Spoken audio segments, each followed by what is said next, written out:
Hello friends, welcome back in our another new videos. So friends, आज की video में हम एक ऐसे कंपनी के ऊपर डिस्कस करेंगे जो इतनी पैनिक मार्केट में भी नहीं गिरा और कुछ मंथ पहले ही ये मार्केट में लिस्टेड हुई है और वो कंपनी है KRN heat exchanger and refrigeration limited. So आज की इस वीडियो में हम पहले इस कंपनी के Q3 फाइनेंशियल परफॉर्मेंस को देखेंगे, कंपनी के ओवरव्यू और कैपेसिटी एक्सपेंशन, साथ ही इस कंपनी के लिए गवर्नमेंट की क्या इनिशिएटिव है, इसके कस्टमर कौन कौन है, इसका प्रोडक्ट पोर्टफोलियो क्या है, इसका फ्यूचर आउटलुक क्या है। तो इन सारे पॉइंट्स के ऊपर हम डिटेल में देखेंगे। सो आगे चलने से पहले चैनल पर अगर आप नए हैं तो प्लीज़ चैनल को लाइक शेयर सब्सक्राइब कर दीजिएगा और वीडियो को एंड तक जरूर देखिएगा क्योंकि ये कंपनी आपके लिए बहुत ही बेनिफिटेबल होने वाली है। सो पहले हम इसकी Q3 फाइनेंशियल कंसोलिडेटेड रिजल्ट को देखते हैं।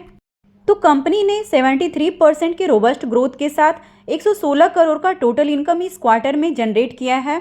वहीं इसके इबिटडा को देखें तो कंपनी ने अराउंड 35% के ग्रोथ के साथ 15 करोड़ के अराउंड इबिटडा कंपनी ने जनरेट की है। वहीं आगे इसके पैट यानी नेट प्रॉफिट की बात करें तो कंपनी ने रोबस्ट 74% के अराउंड ग्रोथ के साथ अराउंड 14 करोड़ का नेट प्रॉफिट कंपनी ने इस क्वार्टर में जनरेट किया है। सो आगे कंपनी के ओवरव्यू और बिजनेस मॉडल की बात करें तो ये कंपनी इनकॉर्पोरेटेड 2017 में हुई। इसकी हेडक्वार्टर इंडिया के राजस्थान में है। कंपनी के बिजनेस को 7 ईयर्स की एक्सपीरियंसेस है। इसकी 2 मैन्युफैक्चरिंग फैसिलिटीज़ है, Neemrana and Rajasthan. Total production capacity इसकी 1 बिलियन यूनिट्स एनुअली है। कंपनी की 450 प्लस टीम है और 10 प्लस सर्टिफिकेट कंपनी ने अर्न किए हैं। इसके बिजनेस मॉडल की बात करें तो KRN company HVAC and our industry के लिए फिन और ट्यूब टाइप के हीट एक्सचेंजर के मैन्युफैक्चरिंग में स्पेशलाइज है। आगे कंपनी के प्रोडक्ट पोर्टफोलियो को देखें तो कॉपर्स एंड एल्युमिनियम जैसे नॉन फेरस मेटल्स का यूज़ करके evaporator coils, condenser coils, fluid and steam coils, condensing and air cooling units, condenser coils, header, copper parts और सीट मेटल्स पार्ट्स का production करता है। एंड न्यू प्रोडक्ट्स इनोवेशन में bars end plate heat exchanger, while cooling unit with blower and motor और role bond evaporator included है। वहीं इसके सर्व किए जाने वाले इंडस्ट्री सेगमेंट को देखें तो ये product air conditioning, heating, ventilation, refrigeration और प्रोसेस कूलिंग में एसेंशियल रोल सर्व करती है।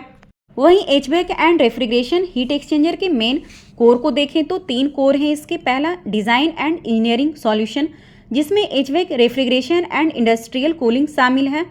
दूसरा मैन्युफैक्चरिंग एंड फैब्रिकेशन जिसमें heat exchangers, condenser and evaporators coils का लार्ज स्केल पर प्रोडक्शन है। थर्ड है इन टू इन सॉल्यूशन जिसमें डिज़ाइन, मैन्युफैक्चरिंग, OEM और इंडस्ट्रियल क्लाइंट को सप्लाई करना है। तो आगे कंपनी के रेवेन्यू मॉडल्स एंड कंट्रीब्यूशन को देखें तो मेजर पोर्शन रेवेन्यू का contribution by geography domestic sales से टोटल 85% है जिसमें की मार्केट राजस्थान से 41%, महाराष्ट्र से 11% एंड कर्नाटका से अराउंड 9% की रेवेन्यू कंट्रीब्यूशन है। वहीं एक्सपोर्ट सेल्स से टोटल अराउंड 15% है जिसमें की कंट्रीज UAE से 8%, USA से 3%, इटली से 2% की रेवेन्यू कंट्रीब्यूशन है। और आगे प्रोडक्ट वाइज रेवेन्यू कंट्रीब्यूशन को देखें तो कंडेंसर कॉइल से 55%, एवोपरेटर कॉइल से 37%, हेडर कॉपर पार्ट से 1.52%, सीट मेटल पार्ट से 0.05% और अदर ऑपरेटिंग रेवेन्यू से 5.70% की रेवेन्यू कंट्रीब्यूशन है। और कंटिनेंट वाइज रेवेन्यू ब्रेकअप को देखें तो एशिया से 58% की, नॉर्थ अमेरिका से 23% और यूरोप से 17% की रेवेन्यू ब्रेकअप है। सो आगे कंपनी के क्लाइंट टेस्टिमोनियल्स को देखें तो इसके क्लाइंट में Daikin air conditioner, Schneider Electric, Kirloskar chillers, Climaveneta, नॉरब्रेम्स, Blue Star Carriers, Voltas and ट्रॉस्टेन कंपनी जैसे इसके क्लाइंट हैं। सो वहीं टॉप 3 कस्टमर्स रेवेन्यू का 50% कंट्रीब्यूट करते हैं जिसमें डैकिन टोटल रेवेन्यू का 25 to 30% कंट्रीब्यूट करती है और स्नाइडर इलेक्ट्रिक टोटल रेवेन्यू का 15% कंट्रीब्यूट करती है। सो वहीं customer base grow and repeat order के बारे में बात करें तो फाइनेंशियल ईयर 2024 में 113 कस्टमर को सर्व की गई। टॉप 10 कस्टमर से रेवेन्यू का 72% रिसीव्ड हुआ और भारत में 17 स्टेट में प्रेजेंस और 14 कंट्रीज़ को एक्सपोर्ट मार्केट में कस्टमर बेस का एक्सपेंशन करना है। वहीं अब आगे कंपनी की एक्सपेंशन एंड ग्रोथ स्ट्रेटजी के बारे में बात करें तो current manufacturing facilities Neemrana and Rajasthan में है एंड ऑपरेशनल इफिशिएंसी डिटेल्स को देखें तो इवोपरेटर एंड कंडेंसेशन कॉइल्स की इंस्टॉल्ड कैपेसिटी 5,66,551 है और कैपेसिटी यूटिलाइजेशन 84% की है। हेडर कॉपर्स पार्ट्स की इंस्टॉल्ड कैपेसिटी 6,18,667 है और कैपेसिटी यूटिलाइजेशन 84% की है। सीट मेटल्स पार्ट्स की इंस्टॉल्ड कैपेसिटी 5,56,800 है और कैपेसिटी यूटिलाइजेशन 85% की है।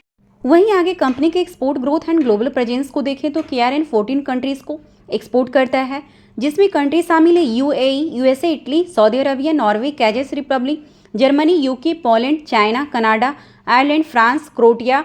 वहीं कंपनी का एम है एक्सपोर्ट ग्रोथ को 20 to 50% तक टारगेट करना। इसका मेन की export market UAE, USA, Italy और कनाडा है। वहीं आगे कंपनी के ड्राइविंग ग्रोथ और गवर्नमेंट के इनिशिएटिव को देखें तो इंडियन HVAC सेक्टर्स में सिग्निफिकेंट ग्रोथ हो रही है, जो तेजी से हो रहे अर्बनाइजेशन, इंक्रीजिंग डिस्पोजल इनकम और चेंजिंग क्लाइमेटिक कंडीशन जैसे फैक्टर्स से इंस्पायर्ड है। वहीं मेक इन इंडिया, आत्मनिर्भर Bharat, production linked incentive schemes, financial incentives और 2017 तक कार्बन न्यूट्रल बनने की भारत की कमिटमेंट सहित government initiative energy efficient HVAC market में कंट्रीब्यूशन दे रही है। एक्सपेक्टेड है कि इंडियन HVAC मार्केट 2030 तक $30 बिलियन तक पहुंच जाएगा, जो 15% की CAGR से बढ़ेगा, जिससे लोकल और इंटरनेशनल दोनों मैन्युफैक्चरर के लिए सफिशिएंट अपॉर्चुनिटीज उपलब्ध होंगे। वहीं भारत में HVAC सिस्टम की डिमांड कुछ फैक्टर्स के कारण बढ़ रही है, जिसमें infrastructure expansion, growing urbanization, indoor air quality के बारे में बढ़ती अवेयरनेस, एनर्जी एफिशिएंसी पर बढ़ता फोकस शामिल है।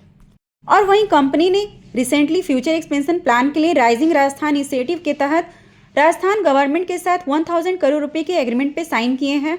वहीं कंपनी राजस्थान के निमराना में एक न्यू मैन्युफैक्चरिंग फैसिलिटी सेटअप के लिए अपनी subsidiary company KRN HVAC product में 300 करोड़ रुपए का इन्वेस्टमेंट कर रही है। यह फैसिलिटी करेंटली फैसिलिटी से 6 मल्टीपल बड़ी है, जिसमें heat exchanger, oil cooler, motor और एवोपरेटर का प्रोडक्शन किया जाएगा। वहीं न्यू प्लांट का M railway, compressor and refrigerator industry की बढ़ती डिमांड को पूरा करना है, जिसका कमर्शियल प्रोडक्शन अप्रैल 2025 में शुरू होगा। वहीं बढ़ते भारतीय HVAC मार्केट में फिन ट्यूब हीट एक्सचेंज की डिमांड बढ़ रही है, जिसकी 2030 तक $27 बिलियन तक पहुंचने की एक्सपेक्टेशन है और इसका एनुअल टर्नओवर 2022 में $133 मिलियन से बढ़कर 2029 तक अराउंड $277 मिलियन तक पहुंचने का एक्सपेक्टेशन है, जो साइज में ऑलमोस्ट डबल होगा। और वहीं मैनेजमेंट ने गाइडेंस दी है कि KRN HVAC product private limited में राइट इशू के थ्रू 235 करोड़ की रिसेंट इन्वेस्टमेंट इसकी कैपेसिटी को बढ़ाएगा, जिससे मार्केट में इसकी लीडरशिप स्ट्रांग होगा।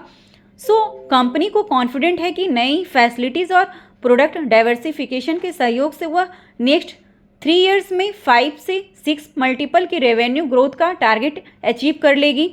ओवरऑल कंक्लूजन देखें तो KRN एक रोबस्ट एक्सपेंशन स्ट्रैटेजी इनोवेशन पर फोकस करने और बढ़ती एक्सपोर्ट फुटप्रिंट के साथ स्ट्रॉन्ग ग्रोथ के लिए प्रिपेयर्ड है। भले ही कॉस्ट मैनेजमेंट और कैपेसिटी कॉन्स्टेंट से संबंधित बाधाएं हो, मैनेजमेंट फ्यूचर की डिमांड और रेवेन्यू ग्रोथ पोटेंशियल पे बारे में ऑप्टिमिस्टिक बना हुआ है। फ्रेंड्स, आपको हमारा ये वीडियो अगर इन्फॉर्मेटिव लगी हो तो कमेंट में अपना ओपिनियन जरूर शेयर करिएगा। चैनल पर अगर आप नए हैं तो लाइक शेयर सब्सक्राइब कर दीजिएगा। तो मिलते हैं नेक्स्ट वीडियो में कैसे ही strong company with complete analysis के साथ। Be safe, stay happy, thank you and thanks for watching.